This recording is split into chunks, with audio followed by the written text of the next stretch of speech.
បាទថ្ងៃនេះខ្ញុំមកបង្ហាញអំពីផ្លែរបស់រាជព្រឹក្សដែលជា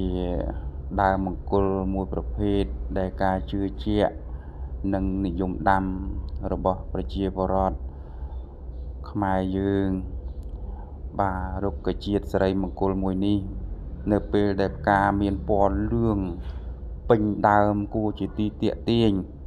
តែឥឡូវនេះខ្ញុំមកថតបង្ហាញអំពីផ្លែរបស់រាជព្រឹក្សវិញម្ដងបន្ទាប់ពីផ្កាបានកន្លងផុតទៅ